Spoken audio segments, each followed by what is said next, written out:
നിങ്ങൾ ചോദിച്ച ചോദ്യം, ഒരു അമുസ്ലിം 58-ാം വയസ്സിൽ മുസ്ലിമായി, എന്നാൽ പ്രായപൂർത്തിയായത് മുതൽ 58 വയസ്സ് വരെയുള്ള നിസ്കാരം കളാവ് കൂട്ടേണ്ടതുണ്ടോ എന്നല്ലേ? കളാവിൻ്റെ നിർബന്ധമല്ലേ, കളാവ് കൂട്ടേണ്ടതില്ല. അതുപോലെ മജ്നൂനും ഭ്രാന്തനും അങ്ങനെ തന്നെ. ഒരാൾക്ക് ഭ്രാന്തായിരുന്നു, 35-ാം വയസ്സ് ഭ്രാന്ത് മാറി, എന്നാൽ പ്രായപൂർത്തിയായ മുതൽ 35 വയസ്സ് വരെ നിസ്കാരം കളാവ് കൂട്ടൽ നിർബന്ധമില്ല. അത് മറ്റേ പോലെ മുഹമ്മദ് ബോധരഹിതൻ, ഉദാഹരണത്തിന് മഗ്‌രിബിൻ്റെ തൊട്ട് മുമ്പ് ഒരു 5 മിനിറ്റ് മുമ്പ് ബോധം പോയി, എന്നിട്ട് ഇശാ ബാങ്ക് കൊടുത്തതിന് ശേഷം ബോധം തെളിഞ്ഞു, ഇതിനിടയിൽ നിസ്കാരം കളായിട്ടുണ്ട്. ഏതാ? മഗ്‌രിബ്. ഈ മഗ്‌രിബ് കളാവ് കൂട്ടൽ നിർബന്ധമുണ്ടോ? നിർബന്ധമല്ല. അവൻ മുഹമ്മദ് ബോധരഹിതനാണ്. മറ്റേ പാർട്ടി മുർത്തത്ത്, ഇസ്ലാമിൽ നിന്ന് പുറത്തു പോയവൻ, തെറിച്ചു പോയവന്.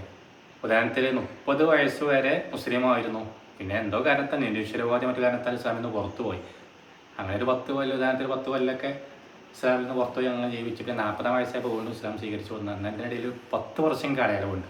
10 വർഷം. ആ 10 വർഷത്തെ നിസ്കാരം മുഴുവനും കളാവ് കൂട്ടൽ നിർബന്ധമാണ്. മനസ്സിലായോ?